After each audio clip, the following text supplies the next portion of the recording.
रामायण के युद्ध में एक ऐसा पल आया था जब स्वयं भगवान राम की वानर सेना पीछे हटने लगी थी। लक्ष्मण के दिव्य बाण उस योद्धा के शरीर से टकराकर ऐसे टूट रहे थे जैसे वे तिनके हो। हनुमान, अंगद और सुग्रीव जैसे महारथी भी उसे देखकर हैरान थे। रावण का वो पुत्र जो कद काठी में कुंभकर्ण जैसा था, लेकिन युद्ध में साक्षात इंद्र, उसका नाम था अतिकाय। पर क्या आप जानते हैं, अतिकाय को मारना असंभव था, क्योंकि उसने महादेव से एक ऐसा अमेध कवच मांगा था जिसे दुनिया का कोई भी अस्त्र नहीं भेद सकता। तो फिर लक्ष्मण ने उसे कैसे मारा? क्या वो वाकई लक्ष्मण की शक्ति थी, या फिर किसी देवता ने लक्ष्मण के कान में एक ऐसा भयानक राज बताया जिसने युद्ध का पासा पलट दिया? आज की ये गुप्त कथा आपके रोंगटे खड़े कर देगी। अतिकाय का जन्म केवल एक संयोग नहीं था, अपने पूरे जन्म में वो वृत्रसूर की सेना का एक घमंडी देवपुत्र था।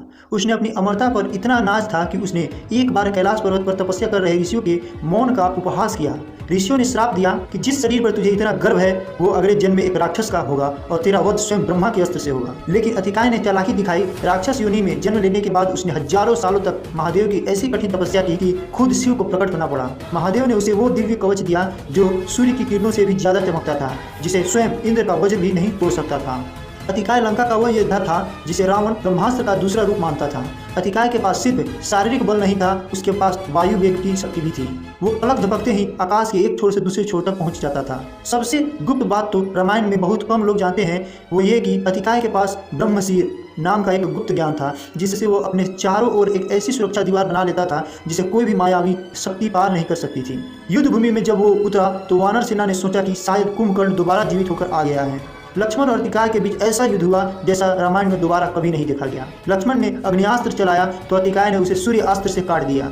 लक्ष्मण ने वरुण अस्त्र छोड़ा तो अतिकाय ने उसे व्योमास्त्र से उड़ा दिया। लक्ष्मण हैरान थे, हर बाण अतिकाय के कवच से टकराकर बेअसर हो रहा था। तभी रणभूमि में एक अदृश्य शक्ति प्रकट हुई। वायुदेव अर्थात पवन देव स्वयं सूक्ष्म रूप में लक्ष्मण के पास आए और उनके कान में फुसफुसाए, हे सौमित्र, इस योद्धा को वरदान है कि इसके कवच को कोई भी साधारण अस्त्र नहीं तोड़ सकता। इसे सिर्फ ब्रह्मास्त्र ही मार सकता है, लेकिन वो भी तब जब इसके कंठ गर्दन के उस जोड़ पर मारा जाए जहाँ कवच की संधि होती है। ये वो राज था जो विभीषण को भी नहीं पता था।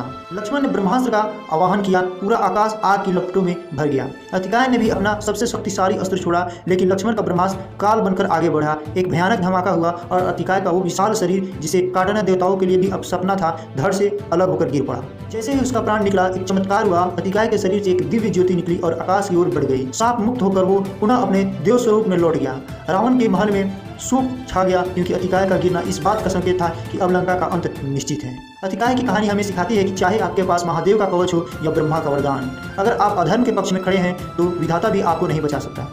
लेकिन एक सवाल आज भी इतिहासकारों को परेशान करता है, अगर अतिकाय को वायुदेव का गुप्त रहस्य न मिलता तो क्या लक्ष्मण उसे कभी हरा पाते? क्या अतिकाय रावण को जिता सकता था? आपकी क्या राय है? कमेंट में जय श्री राम जरूर लिखें और ऐसी ही गुप्त कहानियों के लिए सब्सक्राइब करें। मिलते हैं अगले रहस्य के साथ और कमेंट बॉक्स में लिखें जय श्री राम, जय श्री राम, जय श्री राम।